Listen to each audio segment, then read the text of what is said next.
Episode 2 of Wednesday Season 2 starts with Wednesday regaining consciousness. Morticia is disappointed because Wednesday kept the black tears a secret, and she tells Wednesday that it's actually a sign that she is abusing her powers. Now Wednesday is disappointed that Thing told Morticia about Goody's book. Morticia asks Wednesday to be patient and wait for a new guide, but sadly Wednesday refuses, saying she has no time to waste, especially after her last vision. Morticia insists that her ability is not a weapon but actually a gift, but Wednesday refuses to listen. On her way back to school, Wednesday drops by Galpin's house. Surprisingly, she finds him dead, and he happens to be another victim of the crows. She tries to find some evidence before the police arrive, but fails to do so, and her psychic abilities also fail her too. Now the police are led by Sheriff Santiago, who arrives and arrests Wednesday. As Santiago brings Wednesday to the station and tries to question her, as she's curious about Galpin's missing phone. Now Wednesday says nothing, as she believes Tyler might have killed his dad. The sheriff insists that Tyler is still locked away, and Gomez shows up as Wednesday's lawyer and manages to bail her out. On the drive back, Gomez seeks some answers from Wednesday. Wednesday is disappointed to hear that her parents will be staying, as she thinks her mum is worried she will end up like Ophelia. However, Gomez refuses to shed light on what happened to Morticia's sister. The following day, Eugene learns that Pugsley brought back to life the boy from the legend. Now Pugsley is keeping the monster in Eugene's bee shed for the time being, and they decide to call the monster Slurp. As for Wednesday, she tries to find answers in Goody's book. She asks Thing to keep the loss of her abilities and Enid's impending doom a secret. Upon arriving at the dorm though, Wednesday finds Enid lying in a pool of blood with her throat slashed. It turns out to be a prank since it's officially prank day, and Enid thinks Wednesday left an eyeball on her pillow. However, Wednesday didn't. It's most likely another gift from the stalker. As they talk, the stalker sends a message to Enid, and they call the number back and get Galpin's voicemail. Enid is shocked that Wednesday is already caught in another murder mystery, and the latter suggests that it might be better for Enid to stay in the room while she figures things out. She tries to get a psychic read from the eyeball, but gets nothing. In the meantime, Ajax watches Enid getting cozy with Bruno. Pugsley and Eugene help him get revenge on Bruno, and the other students continue to enjoy their prank day without a care in the world. Wednesday approaches Dor and a fellow teacher to ask about outcasts who can control birds. The teacher says that such outcasts are called avian, but they haven't been in Nevermore for years. Bianca meets with Morticia as a gala fundraising student liaison. The two talk about Wednesday, and the conversation turns to their complicated relationships with their mums. Bianca suggests that Morticia could reach out to her mum and ask for a donation. However, Morticia refuses to call her mum. Back at school, Slurp breaks free from his chains and escapes.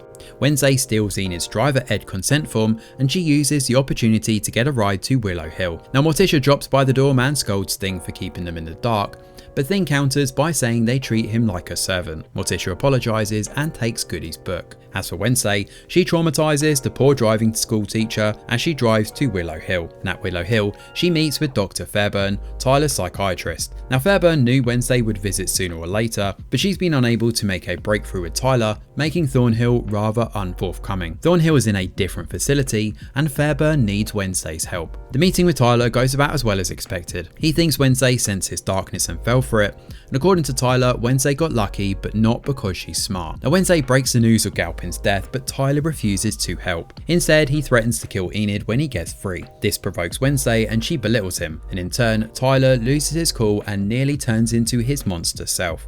At school, Eugene informs Pugsley of Slurp's escape.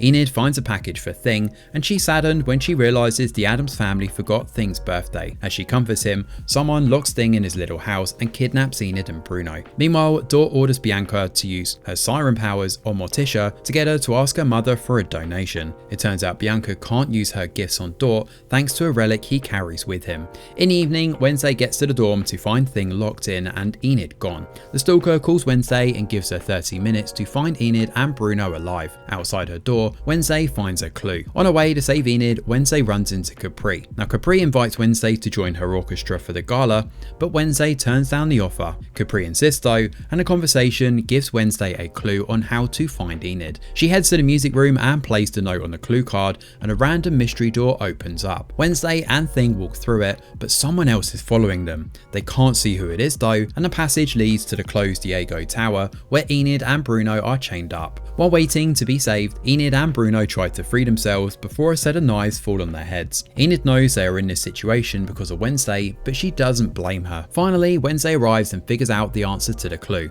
She barely manages to save Enid and Bruno in time, and the stalker reveals herself to be another fan of Wednesday. Thanks to her invisibility abilities, she has been able to pull such a scheme to get Wednesday's attention. Enid is unimpressed by Agnes's antics though. Elsewhere, Bianca visits Morticia and uses her powers to convince the latter to call her mum. Later, Wednesday apologises to Thing for forgetting his birthday and gives him a gift. She's pissed to learn her mum took the goodie book though, and outside the window a crow keeps tabs on Wednesday. And then the episode ends with Slurp attacking the driving school teacher and killing him.